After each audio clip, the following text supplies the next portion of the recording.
I'm also a board certified women's clinical specialist. I practice in the greater Portland area, but my biggest accomplishment is being related to our esteemed colleague, Dr. Richard Billingham over there. There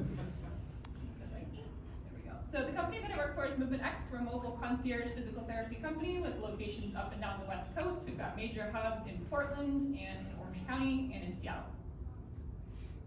Oops, wrong way. So today's about prolapse. So we're going to talk about pelvic floor physical therapy as an adjunct to prolapse repair. So we're going to talk about both rectoceles and rectal prolapse repair. We'll talk about risk factors, how a pelvic floor PT is a good person for you to know, what's the evidence, when to refer, and how to find a pelvic floor PT if you're not familiar with one in your network of folks. So we know that rectocele and rectal prolapse are two separate conditions. They require separate surgeries. Some of them require surgeries more often than others. It may be different patient populations that experience these things. But for the purpose of today's presentation, I want you to think about both of these things are in the category of prolapse. On the whole, prolapse is happening for one of two reasons. Number one, we have too much pressure above, or number two, we have not enough support below. That's a lot of times why this is happening in people. And this becomes really clear when we look at the risk factors for prolapse. Now, some of these things I totally acknowledge are not modifiable. Hysterectomy is a great example. If somebody's had a hysterectomy, we can't put the uterus back for these patients. Family history is also not modifiable.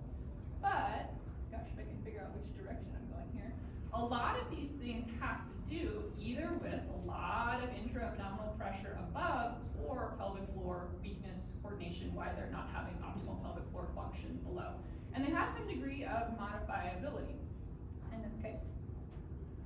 When we think about rectal prolapse as well, there's also some risk factors there that have some degree of being modifiable. Again, either too much pressure above or weakness below.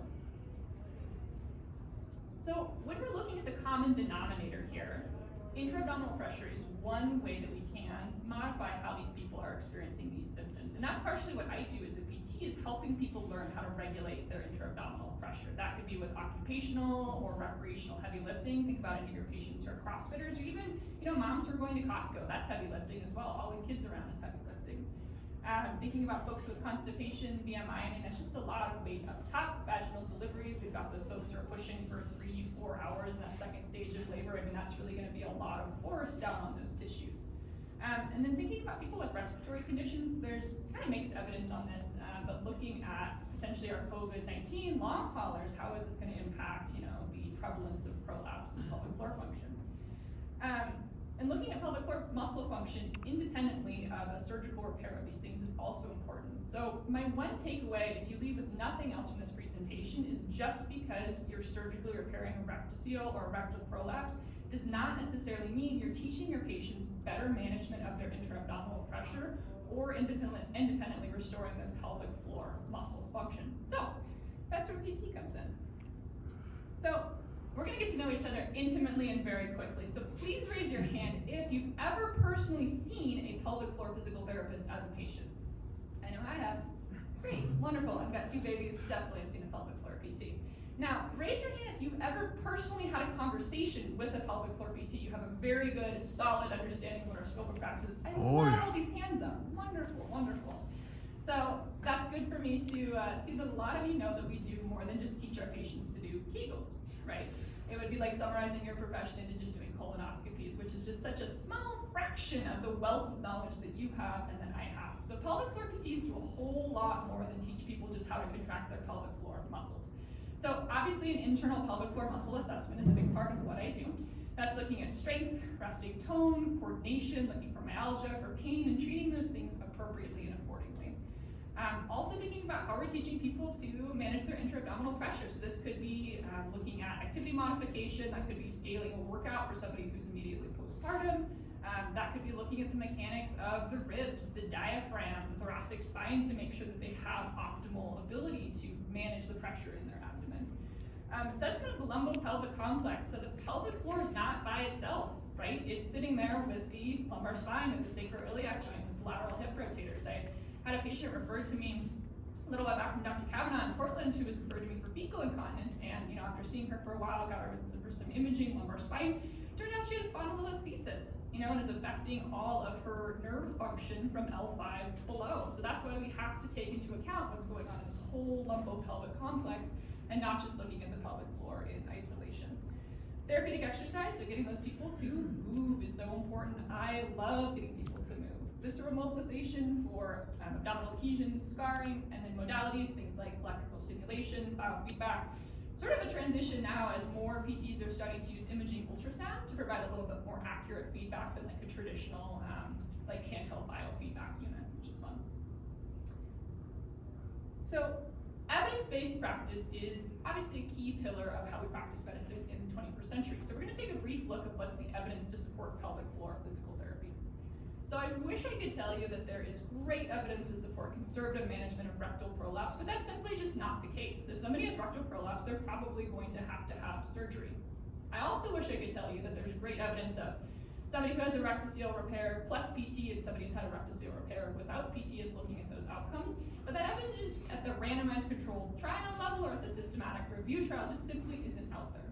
But when we look at pelvic floor physical therapy, specifically for the symptoms somebody might experience after surgery, we find a lot of support for that. Looking at fecal incontinence, I believe this study was looking at people who had fecal incontinence that was not post-surgical. The majority of studies in the systematic review were reporting 50 to 80% improvement in fecal incontinence with pelvic floor physical therapy.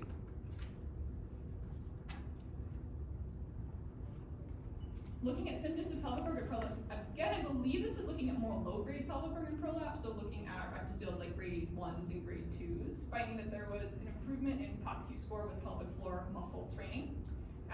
Dyspareunia is a really common complaint if somebody has a posterior colpal raphe, particularly with levator plication, mostly because it's causing narrowing of the vagina. So with that high rate of dyspareunia happening after this procedure, we can also think about PT being an effective intervention for folks who are having pain during sex after having a procedure like that.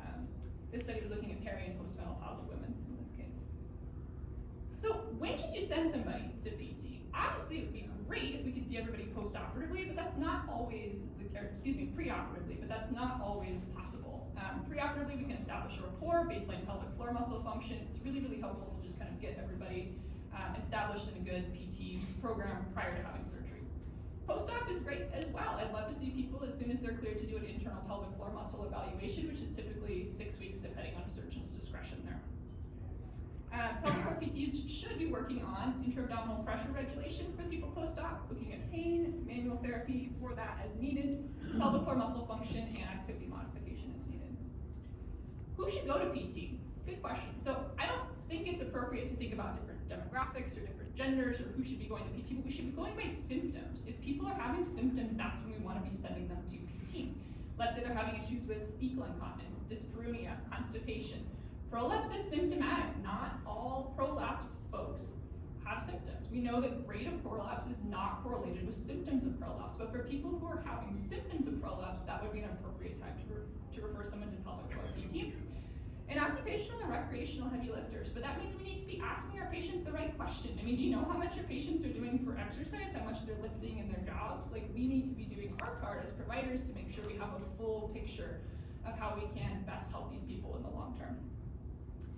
If you don't have a pelvic floor PT that you're connected with, here's a couple of directories to be able to find them.